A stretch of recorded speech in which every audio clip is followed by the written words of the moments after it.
Assalamualaikum warahmatullahi wabarakatuh.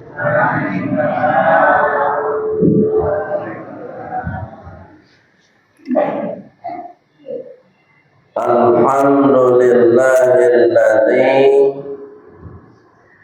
ahyana ba'dama amatana wa ilaihin nusyur. Segala puji bagi Allah yang telah menghidupkan kita setelah tadi malam kita dimatikan oleh Allah Subhanahu wa taala. Wa ilaihin nusyur, dan cepat ataupun lambat sekarang nanti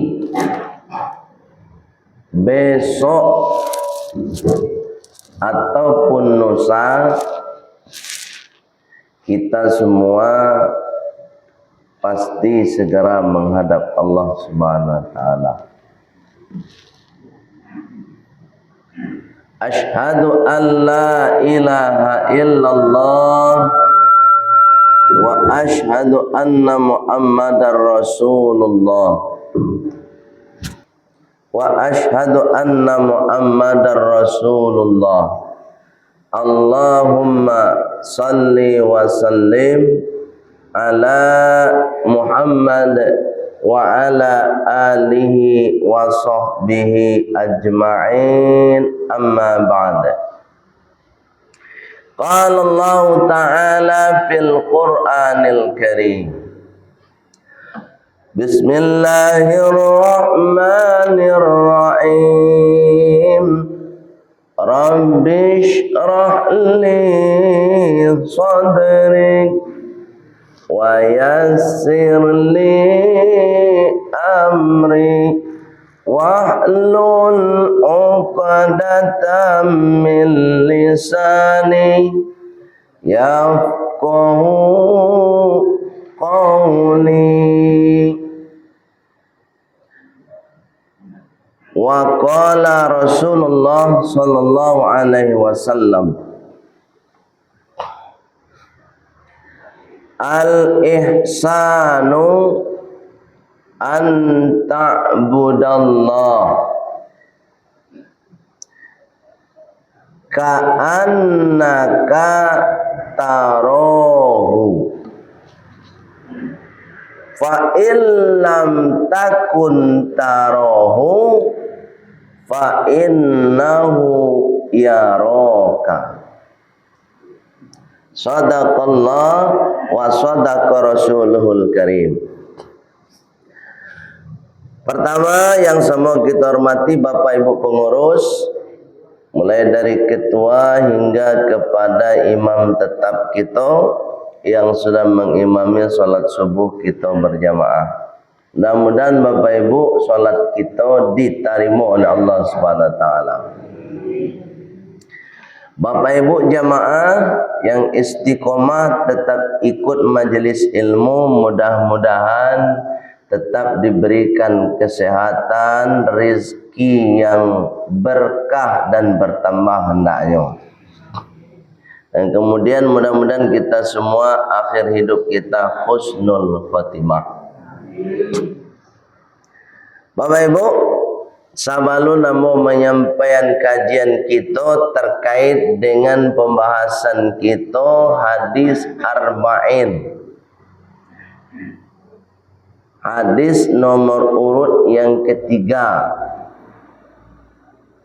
Ada 3 poin bahasan: 1 iman, 2 Islam, 3 ihsan. Sabalun namo menyampaikan itu, ambo kamajak Pak Ibu sebentar dulu untuk mendoakan guru kita, ustaz kita, almarhum Dr. Muhammad Yahya Waluni. Itu ibu tahu. Tanggal 10 Zulhijjah kemarin, ketika sedang khutbah Jumat, khutbah kedua, beliau dipanggil oleh Allah Subhanahu wa taala. Lahirnya 1 Syawal hari raya Idul Fitri, meninggalnya hari raya Idul Adha. Dan beliau bukan orang biasa, orang luar biasa. Kenapa luar biasa? Dunia pun gempar. Yang gempar itu bukan orang Islam aja, orang kafir pun gempar. Orang pendeta-pendeta besar di dunia mengomentari meninggalnya almarhum pendeta. Kok bisa dikomentari Bapak Ibu? Sebab nampak tamu beliau itu mantan pendeta. Jadi generasinya banyak. Bapak Ibu yang dimuliakan Allah Subhanahu wa taala. Dan beliau masuk Islam secara kafah sejak tahun 2006. Awak sejaklah lahir kafah awak. Nah itu, beliau dari tahun 2006 sampai meninggal dunia kafah. Kenapa saya katakan kafah? Satu, solat, beliau solat, ya kan? Mungkin solatnya lebih dulu dari awak. Awak ni tahajud, tiap malam. Okey, awak ni solat Jumat, laki-laki. Le solat 5 waktu berjamaah. Okey. Allah mabuya, kalau itu Allah di kami teman. Puasa, zakat, haji, kurban Allah lah mabuya. Tapi nanpai baca ramah keliling seluruh Indonesia, ibu lakukan. Pak lakukan. Awak paling kare menghadiri ceramah ya. Di muka rumah lo musalla lah, payahlah tu. Betapa ikhlasnya perjuangan beliau untuk Islam. Jadi wajar saja beliau tu diagi hadiah oleh Allah. Hadiahnya meninggal dunianya bulan Zulhijjah, tanggal 10 Zulhijjah, harinya Idul Adha, harinya hari Jumat, tempatnya di masjid, sedang menyampaikan khutbah Jumat. Tak ada beban dah Pak. Itu maknanya bisa kita katakan beliau itu husnul khotimah. Tak ada beban. Mohon maaf Bapak Ibu, ketika dia menyampaikan dakwah pun mana ya mana. Tidak ada toleransi. Sekalipun presiden yang sedang mendengar atau kalau salahnya kecil presiden salah. Sunaraku aja. Ini pernah jadi ceramah apa? Tegas dan pasti. Bahkan sempat masuk penjara secara hukum, secara teknis itu 5 bulan. Tapi belum sampai 5 bulan Pak, 4 bulan dikeluarkan. Apa alasannya? Karena di penjara banyak orang Kristen masuk Islam. Ini 5 bulan kemana? Penjara tidak sembarang penjara Pak Ibu. Penjara bawah tanah. Penjara bawah tanah itu Buya. Dari permukaan bumi 17 lantai ke bawah. Sedang transmat lalu sampai 17 lantai. Hotel yang paling kadang ini Hotel Santika lah sampai 7 lantai. Baik. Tidak ada udara, tidak ada mata cahaya matahari. Maka Buya tahu sebab ketika keluar penjara, ambo langsung mengimbau ke Padang dan ambo ajak makan di UJBP Guran Jiwa. Cerita langsung beliau kawak. Dan coba tanya, apa bisa masuk penjara lo ya? Li tahu Pak Ibu sebab masuk penjara. Bukan dek manjilo, bukan dek korupsi, dek membela Ustadz Abdul Somad.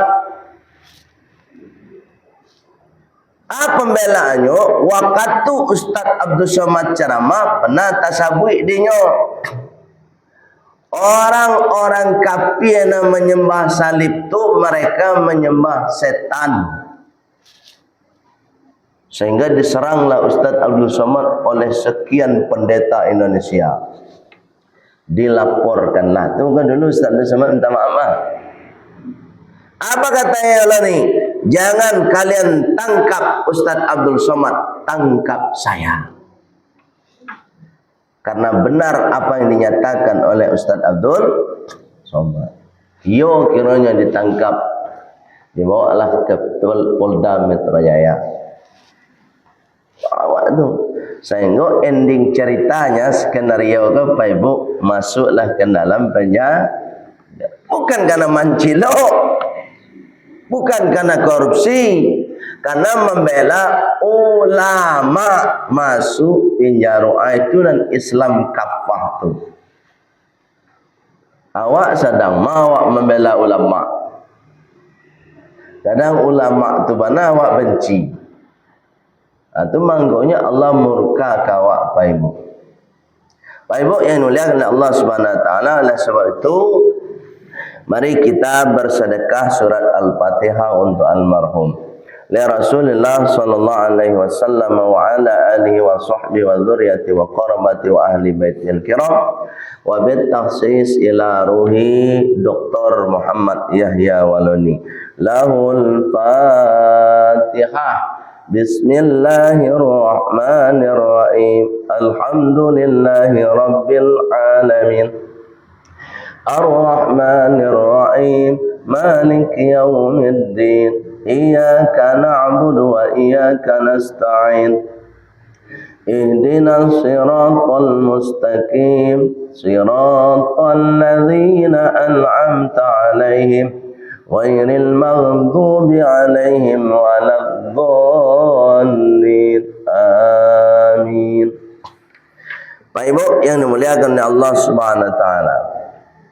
Terima kasih, mudah-mudahan doa kita diterima oleh Allah dan mudah-mudahan kita juga husnul khatimah. Jadi husnul khatimah itu tergantung hobi awak Pak Ibu. Matanas, matinya manusia. Bima ya'ish, sesuai dengan kebiasaan hidupnya. Sesuai hobinya. Kalau hobinya rajin ke musola, Bu, lihat hobi ke surau. Ini sebenarnya lah. Ya kalau hobi ke surau tu Bu, alun azan orang wala timur di surau. Lain mudah tahu.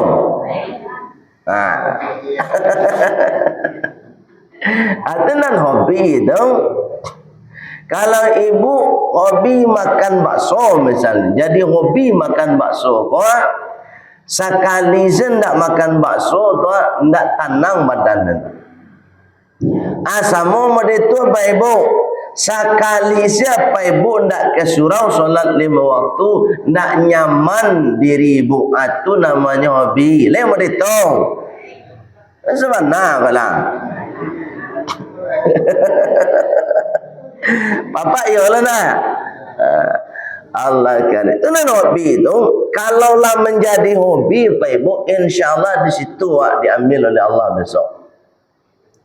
Dr. Yahya Waloni itu hobinya memang dakwah keliling daerah. Sehari saja itu 3 kali ceramah. Mohon maaf Pak Ibu tak. Memang hobi. Bahkan beliau menyampaikan dalam ceramahnya, saya tidak akan berhenti menyampaikan kebenaran Islam sebelum saya meninggal dunia. Kalau lah mati baru berhenti. Kira aja. Awak itu pula hobi awak. Ambo nak berhenti pai ke surau kalau nak mati. Iyalah. Itu baru yo. Ikut nak pai ke masjid duluan ketika kamu menerima daging kurban zat. Ya nama. Hari raya kurban lalu didabi jauhilah lama menunggu di masjid. Coba solat.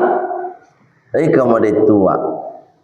Pak Ibu yang muliakan Allah Subhanahu Wa Taala. Pada hari ini kita akan membahas tentang ihsan. Ada nama ihsan sih kau? Mana? Kalau meninggal? Kuliah ya. Lah pulang. Ihsan. Jadi ihsan itu bahasa Arab Pak Ibu.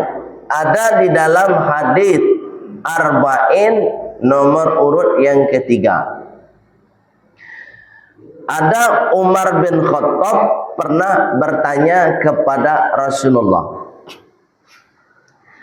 Bunyi pertanyaannya, ya Rasulullah, fa'akhbirni anil ihsan. Wahai Rasulullah, ajari saya apa itu ihsan. Kemarin kita sudah bahas apa itu Islam.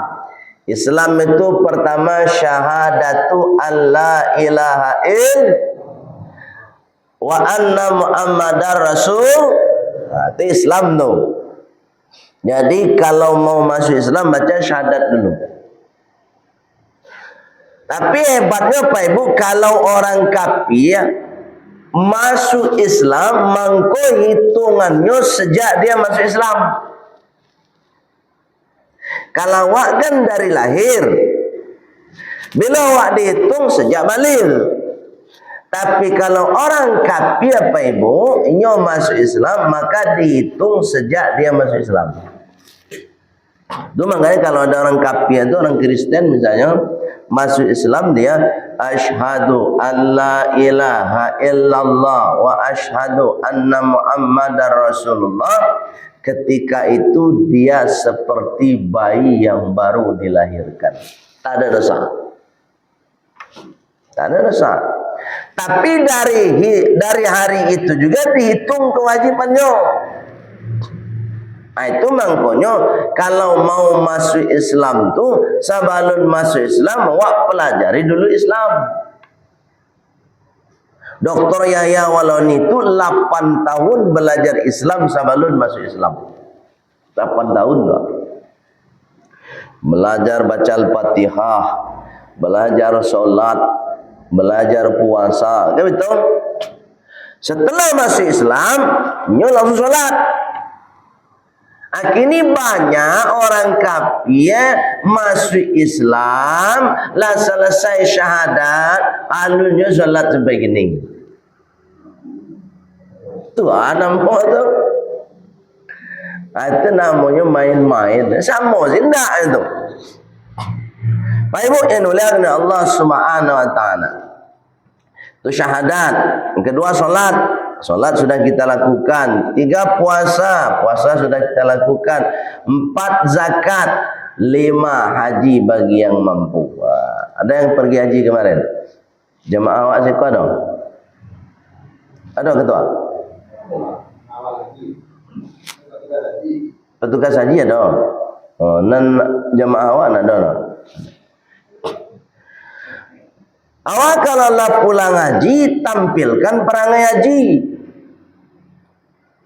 Bunda, walau pulang haji ketika majelis taklim pengajian tak ada mencegok aja. Kamu haji tu.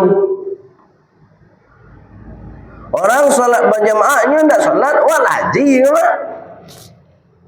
Kamu hajinya tu. Baik tu. Jadi haji itu bukan hanya sekedar syariat, tapi ada hakikat. Apa hakikatnya? Setelah pulang dari haji, perangai-perangai elok nempel dalam diri awak. Baik tu nan haji tu. Ya bu. Bu. Alai tau. Ma bu haji sikit ada bu haji. Alai perangai elok ada di diri awak bu haji. Nah elok bu haji. Hajian masyarakat bu haji. Muncuang dia jago. Kau nak wal haji carut panjang. Saya haji carut nama tu. Memang harus elok kalau haji. Kau nak ada cita dah, nak ada alasan dah. Sebab haji itu uswatun hasanah, teladan dewa. Kalau ada ni mohon maaf cakap bapak ibu, mohon maaf cakap tetangga ibu lah pulang dari haji pak. Pak ibu alun haji le dah.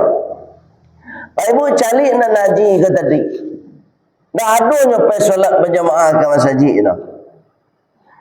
Tu nan tetangga tadi dek mencari Pak Haji, kecil ni. Pak Haji sih tak ada ke masa haji dah. Pak Haji sih tak ada ke masa haji. Sehingga inyon tak ada ke masa haji tu.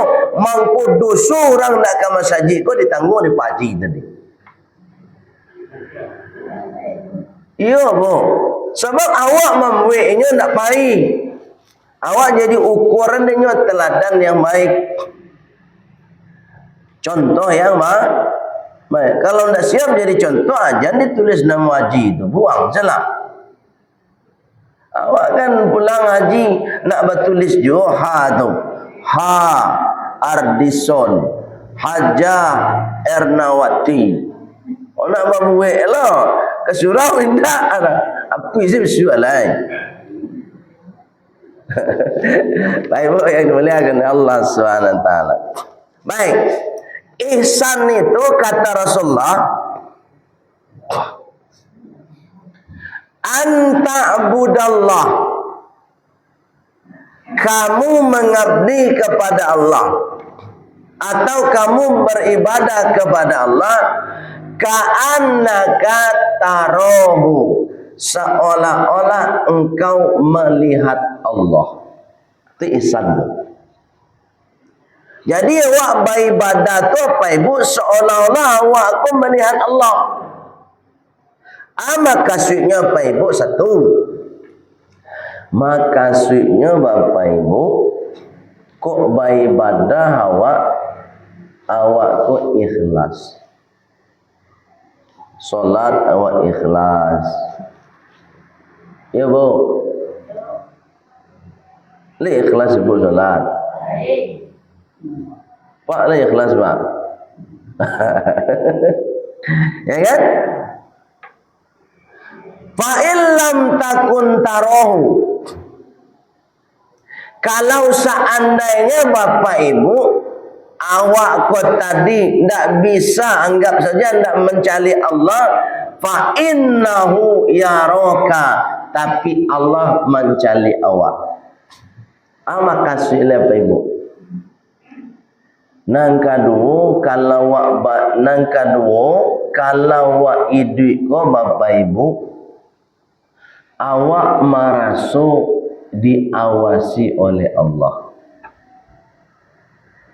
Jadi di masa saja wak barado pak, ada nak awak merasa ada diawasi oleh Allah.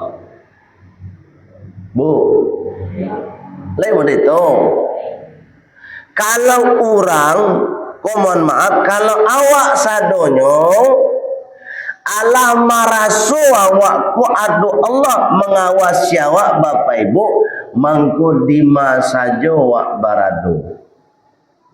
Baik di tempat yang ramai, baik di tempat yang sunyi, awak surang, mangku awak tidak akan melakukan perbuatan dosa. Kamancilo nak namua, walaupun orang nak do nampak, tapi Allah nampak. Baku awak masih menciluk, dia awak merasuk Allah tu tak mencali awak. Bu dah pernah cali Allah. Anu naik. Pak lah pak. Mencali Allah anu naik. Mencali lafaz Allah pernah. Di mana ya? Di mana? Oh iya. Allah Muhammad. Itu lafaz Allah, lafaz Muhammad. Dua ni Bapak Ibu, satu Allah alun bisa awak calik kini dia Bapak Ibu. Dan kedua Nabi Muhammad sallallahu alaihi wasallam. Nabi Muhammad tu tak boleh dilukiskan gambar wajah Bapak Ibu. Tak boleh diilustrasikan, tak boleh dibayang-bayangkan. Tapi kok Nabi Isa do gambarnya. Nabi Isa dengan Nabi Muhammad SAW jaraknya itu kurang lebih 576 tahun. Berapa abad tu? 5,5 abad. Bahkan Nabi Isa do gambar Nabi Muhammad indah. Padahal di masa Nabi Muhammad SAW saja alun ada kamera ada. Di situ saya tidak masuk akal Pak Ibu.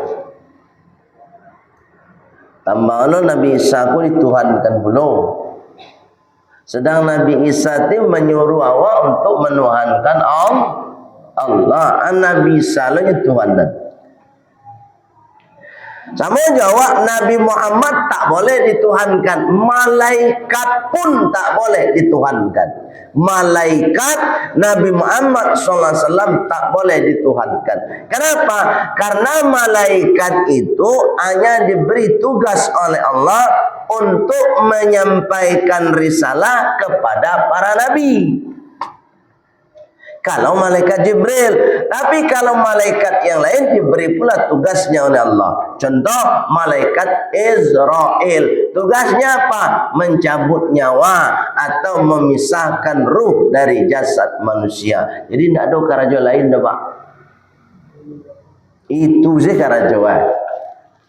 Kalau latibo tanggalnya untuk mati Israel yang bergerak lain.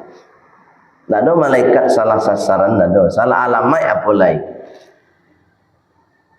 Karena tugasnya itu. Bapak Ibu yang mulia karena Allah Subhanahu wa taala. Yang pertama ikhlas, yang kedua awak merasa diawasi oleh Allah. Itu kalau ada ihsan dalam diri awak. Sebab awak beribadah berbuat seolah-olah awak melihat Allah, dan kalaupun Allah tak awak lihat, Allah yang melihat awak. Allah yang melihat kita. Cuba tanya ke diri awak masing-masing. Tanya saja ke diri awak masing-masing Bapak Ibu. Ketika awak sendirian di tempat yang gelap, di ruang yang gelap, sendirianlah awak, kira-kira awak membuat dosa tidak? Kalau di tempat ramai mereka awak di musala ke mak, tentu ya awak tak ada membuat dosa dah. Tapi keluar dari musala, di rumah awak masing-masing, di kamar awak masing-masing, atau di mana kita berada, kita buat dosa tak? Kalau kita berbuat dosa, berarti ihsan belum ada dalam diri awak. Nan iman ada, nan Islam lain, tapi nan ihsan ko alun duduk di awak lain. Bu, lain jalan tau. Ada di halaman rumah tetangga awak pohon rambutan, labik buahnya. Lah, nan rambutan ko tadi Pak Ibu, indak lo di atas pohonnya lah jatuh ke bawah. Itu halaman rumah orang tu mah, nak rumah awak dah. Jatuhnya ke bawah, rontok buah rambutan tadi. Kira-kira bapak ibu ambil atau tidak? Kalian sama ada kalau. Kalau bapak ibu ambil, berarti ihsan itu belum ada dalam diri awak. Iman ada, Islam ada, tapi ihsannya belum. Jadi puncak dari kita beragama Islam, puncak dari semua ibadah yang kita lakukan itu adalah ketika kita merasa senantiasa diawasi, dikontrol oleh Allah Subhanahu wa taala. Kan nyolah jatuh tu ya di tanah, kan tak diatir awak ambil lemunya. Tetap bukan hak awak. Ini contoh. Beko selesai pengajian, Pak Ibu kan keluar, turun masing-masing dari mushola. Kiranya di tengah jalan tu ibu nampak piti 100.000. Diambil tidak? Itu nan ihsan dulu nado. Itu nak punya awak. Kalaupun bapak ibu ingin mengambil itu, nah syaratnya bukan untuk dipakai. Ambil, selamatkan, masukkan dalam kotak infak. Kalau sempat bapak ibu masuk piti di jalan 50.000, 100 rupiah, Pak Ibu ambil, kemudian bapak ibu pagunon untuk diri awak, mangko ihsan tu belum ada dalam diri awak. Walaupun bapak ibu sudah puasa, sudah solat, sudah haji, sudah baca Quran, rajin pula sedekah, maka ihsan belum hadir dalam diri awak. Lipam bu. Kalau mau diikut umat Islam sado apa? Nak kado ke anggota dewan korupsi loh. Nak kado ke bupati korup. Nak kado ke camat selingkuh loh. Ya bu. Memang dia rajin ibadah, iya rajin ibadah, tapi hadirnya ihsan dalam dirinya belum ada. Nah ini yang paling sulit, tugas kita paling berat Bapak Ibu, menghadirkan dalam diri kita masing-masing, menghadirkan dalam kehidupan kita bermasyarakat nilai ihsan. Ini paling sulit Pak. Baik Pak Ibu yang dimuliakan Allah Subhanahu wa taala, mudah-mudahan Bapak Ibu bisa menjadi ihsan dalam kehidupan, termasuk diri hamba pribadi. Karena ini memang butuh proses, butuh belajar yang luar biasa Bapak Ibu. Tidak semudah membalikkan telapak tangan. Dan sebab itu kita belajar bersama untuk menjadi ihsan di hadapan Allah, ihsan pula di hadapan manusia. Ibu, mohon maaf Bapak Ibu kalau ada salah kata, salah cara dari penyampaian ambo, sebab nan salah datangnya dari ambo pribadi. Dimaafkan Pak Ibu. Alhamdulillah. Untuk sempurnanya kajian kita Bapak Ibu, mari kita tutup dengan doa penutup majelis. Subhanakallahumma wa bihamdika asyhadu an la ilaha illa anta astaghfiruka wa atubu ilaik walhamdulillahi rabbil alamin. Wassalamualaikum warahmatullahi wabarakatuh.